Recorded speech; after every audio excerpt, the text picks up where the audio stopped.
You believe in God? I believe in God, yes. Yes, I do. Yes, very much so. You believe in God? Yes. 91% of Americans believe in God. Absolutely. How do you know God exists? It's just to believe. That's all it is. But this man says it's a foolish belief, like believing in tarot card readings and believing that psychics can help the police find a missing body.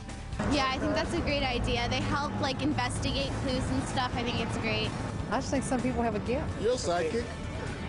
You're psychic? She's Well, very... I feel things Feel things before they happen? before they happen.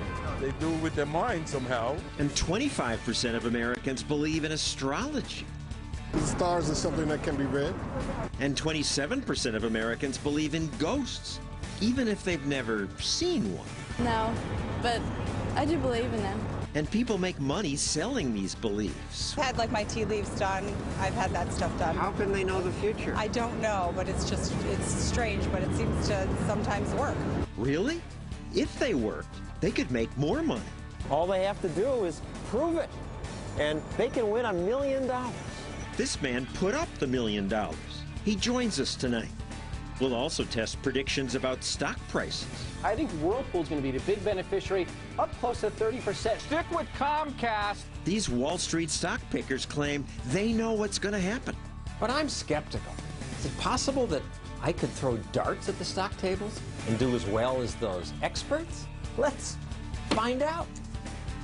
Does that make more sense than this? But what if I told you that regaining your strength and feeling renewed was as easy as wearing this? I think they possibly could help. People do believe all kinds of amazing things, but I'm skeptical. Should you be? That's our show tonight.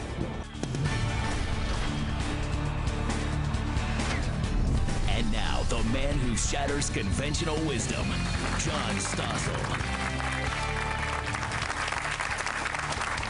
I am a skeptic.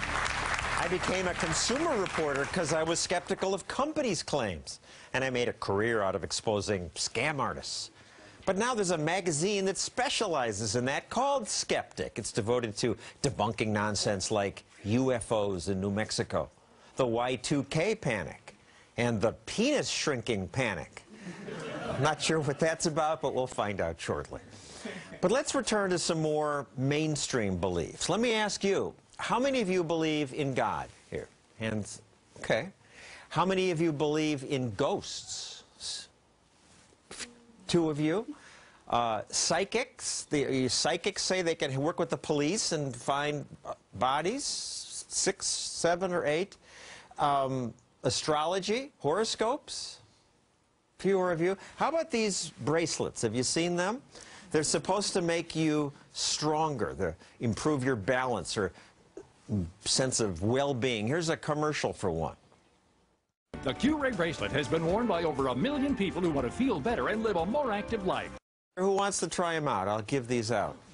Okay, quick hands up here. Who else? All right. And you get that one.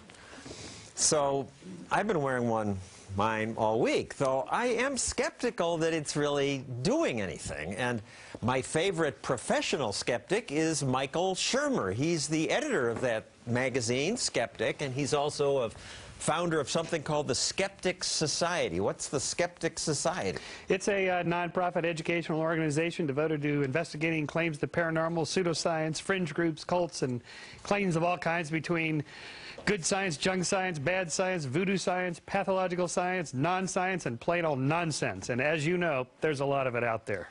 Well, you know, I think some of it's nonsense. You do. Some members of my audience think you're full of nonsense here. So let's go over some of those. What about those psychic detectives? I mean, I read about the police working with some psychics and then finding a body. There's even TV shows about them, but the claims are quite different. Actually, what happens when the police put out a call for tips, they have to accept every phone call they get. And so sometimes the psychics call and give them predictions. Predictions like, I think you'll find the body in a body of woods, a body of water out in the woods. Well, of course, where else are you going to find the missing body?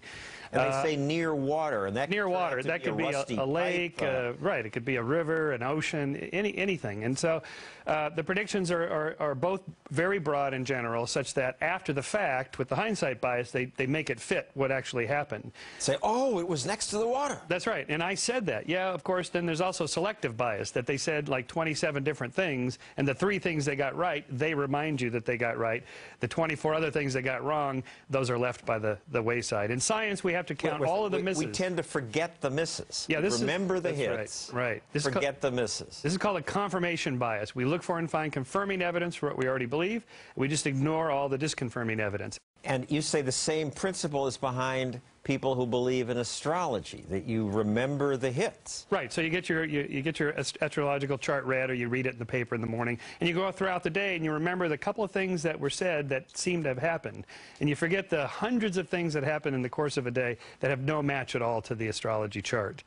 And I once, for a story, had a very famous astrologer make up the horoscope for a mass murderer. Right. It cost us a lot of money, 25 pages, all this detail. I gave them to 30 students and told them we'd gathered their birth dates, said, this is your horoscope. And the students read it skeptically and then started to say, oh my God, I never believed in astrology before, but nobody could have known these things about me. Right. So these are called this is called the P.T. Barnum effect, where you offer something for everybody. And that's what astrological readings are. They offer something for everybody. I sense you're an outgoing person, except at times when you prefer quiet solitude. In other words, it just fits no matter what. You have an above-average sense of humor, and it turns out 98% of Americans think believe they that. do. That's right, yeah.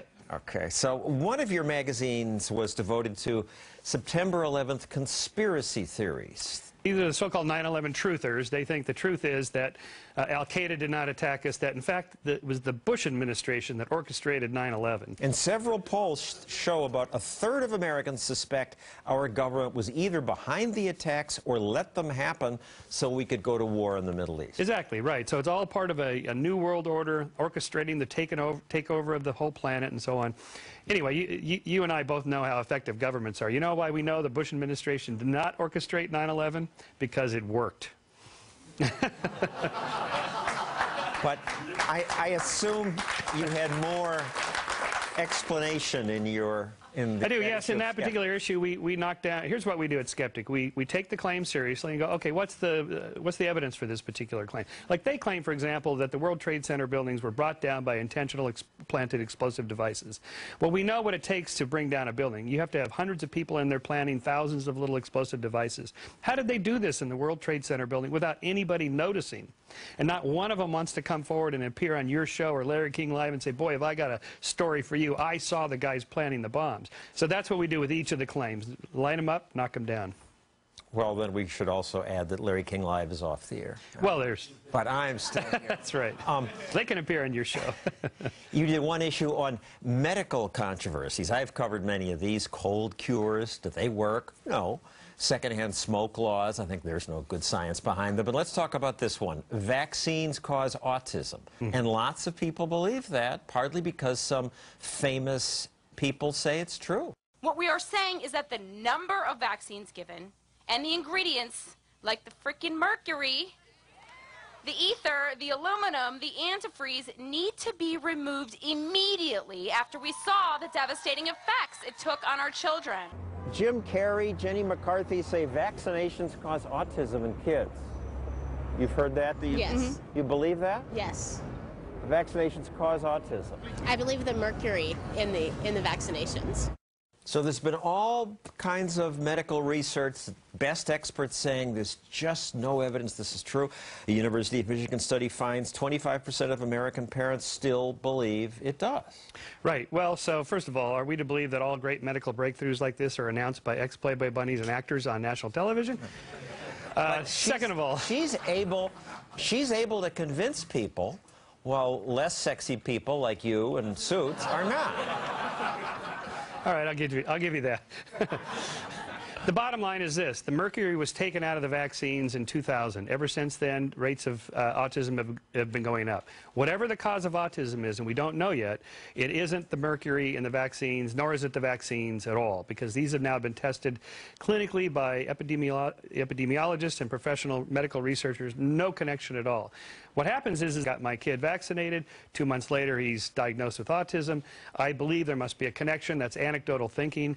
We all do it. We're hardwired to look for these patterns, and that's helped us survive over the years. That's right. I call this patternicity, the tendency to find meaningful patterns in random noise. This is just what our brains do. You show subjects random noises, random dots on a screen, they will find a pattern. The question is it a real pattern or is it a fake pattern?